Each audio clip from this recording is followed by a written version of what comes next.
Hello engineers, आज की इस जबरदस्त क्लास में आप सभी का स्वागत है। हमारा आज का फोकस है यूनिट 2, जो कि पाइथन कंट्रोल फ्लो और लूप्स पर आधारित है। एक इंजीनियर के तौर पर किसी भी बड़ी प्रॉब्लम को सॉल्व करने के लिए कोडिंग की बुनियाद समझना बहुत जरूरी है। तो चलिए पूरे एंथुजियाज्म के साथ आज के इस एक्सप्लेनर को शुरू करते हैं और देखते हैं कि पाइथन कोड आखिर डिसीजंस कैसे लेता है। ओके, तो चलिए फटाफट आज का सिलेबस देख लेते हैं। हम स्टार्ट करेंगे पाइथन लॉजिक से।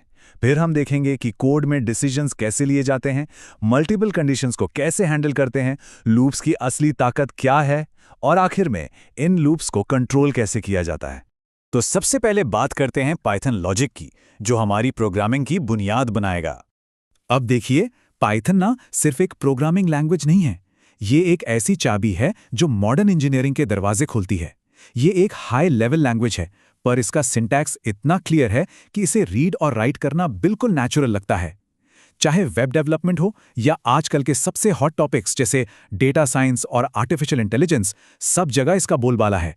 ऑटोमेशन टास्क्स में तो ये लिटरली एक गेम चेंजर है। मतलब अगर हमें एआई की दुनिया में कुछ बड़ा करना है तो ये सिंपल पाइथन प्रोग्राम्स हमारी सबसे बड़ी ताकत बनेंगे। प्रोग्रामिंग में आखिर में हर चीज सिर्फ एक ही सवाल पर आती है, क्या ये सच है या झूठ? और यही एंट्री होती है बूलियन वैल्यूज की। ये बस दो ही रिजल्ट्स देते हैं, ट्रू या फॉल्स, एकदम क्लियर कट। जैसे अगर पूछा जाए कि क्या 5 3 से बड़ा है, एब्सोल्युटली ये ट्रू है, पर क्या 2 10 से बड़ा है, नो वे, ये फॉल्स है। हमारा पूरा कंट्रोल फ्लो इसी बूलियन लॉजिक पर टिका हुआ है। ये समझ लीजिए कि किसी भी कोड ब्लॉक में घुसने के लिए ये एक अल्टीमेट ट्रूथ चेकर का काम करता है। आगे बढ़ते हैं और देखते हैं कि हमारा कोड आखिर अलग-अलग सिचुएशंस में निर्णय कैसे लेता है। तो इसमें सबसे सिंपल और बेसिक तरीका है एक इफ स्टेटमेंट। या हम देख सकते हैं कि कोड आगे बढ़ेगा या नहीं, ये कंप्लीटली एक बूलियन कंडीशन पर डिपेंड करता है।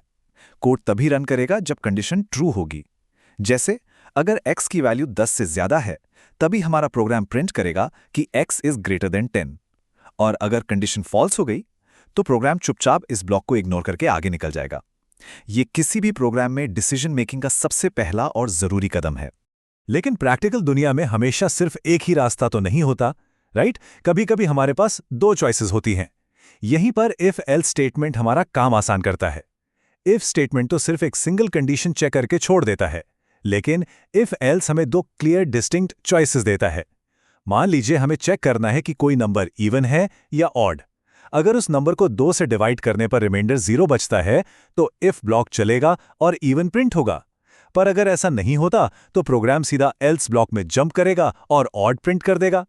इस सिंटैक्स ने प्रोग्राम को 2 क्लियर सिनेरियोज हैंडल करने के काबिल बना दिया। लेकिन रुकिए, अगर हमारे पास 2 से ज्यादा रास्ते हों तो क्या करेंगे? चलिए इस कॉम्प्लेक्स ब्रांचिंग को समझते हैं। तो क्या होगा जब सिचुएशन थोड़ी और कॉम्प्लेक्स हो जाए? इस फैमिलियर एकेडमिक ग्रेडिंग सिस्टम को देखिए, हम सब इससे गुजर चुके हैं ना। यहां देखिए कैसे if elif else chain multiple conditions को एक के बाद एक सीक्वेंशियल ऑर्डर में चेक करती है। सबसे पहले इफ चेक करेगा कि क्या मार्क्स 75 या उससे ज्यादा हैं। अगर हां तो मिलेगी डिस्टिंक्शन, अगर नहीं तो पिक्चर में आएगा एलिफ और चेक करेगा कि क्या मार्क्स 7 या उससे ज्यादा हैं तो फर्स्ट क्लास। और जब ऊपर की सारी कंडीशंस फेल हो जाएं तो आखिर में एल्स ब्लॉक अपना काम करेगा और पास डिक्लेयर कर देगा।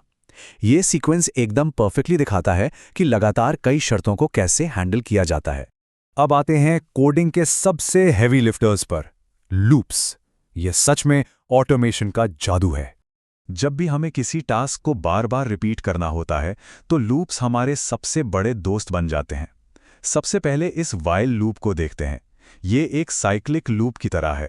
यहाँ i की वैल्यू 1 से शुरू होती है और ये लूप तब तक चलता रहेगा, ध्यान दीजिएगा, तब तक रिपीट होगा जब तक i की वैल्यू 5 के बराबर या उससे कम है।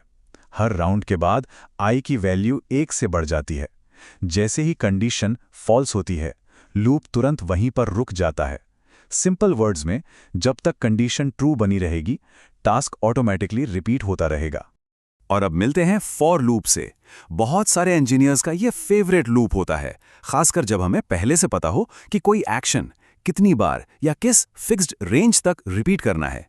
यहाँ फॉर i इन रेंज 5 का सीधा सा मतलब है कि हमारा लूप ठीक 5 बार चलेगा। 0 से लेकर 4 तक के नंबर्स प्रिंट करता हुआ। इसमें हमें खुद से वैल्यू बढ़ाने की यानी इंक्रीमेंट करने की कोई टेंशन नहीं लेनी पड़ती। ये सब अपने आप रेंज के हिसाब से स्मार्टली आगे बढ़ता है। लेकिन कभी-कभी हमें इन फास्ट मूविंग लूप्स पर ब्रेक्स भी तो लगाने पड़ते हैं। चलिए, लूप फ्लो कंट्रोल देखते हैं।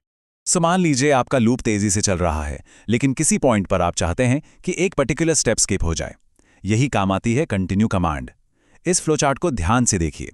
जब टेस्ट एक्सप्रेशन ट्रू होता है, कोड लूप के अंदर आता है, पर अगर उसे रास्ते में कंटिन्यू कमांड मिल गई तो वो बचे हुए कोड को वही छोड़कर तुरंत अगले आइटरेशन के लिए वापस शुरुआत में चला जाता है। वहीं दूसरी तरफ अगर हमें लूप को पूरी तरह से ही रोकना हो तो हम ब्रेक कमांड यूज करते हैं।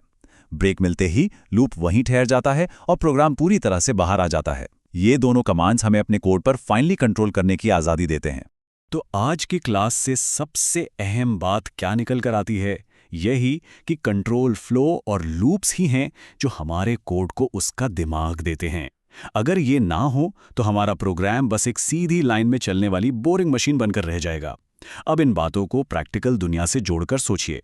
पाइथन इतनी सिंपल येट पावरफुल लैंग्वेज है, तो एक सोचने वाली बात यह है, कैसे इंजीनियर्स इन फाउंडेशनल लूप्स और इफ एल्स डिसीजंस को एक साथ कंबाइन करके रियल वर्ल्ड की कॉम्प्लेक्स इंजीनियरिंग प्रॉब्लम्स को ऑटोमेट कर सकते हैं।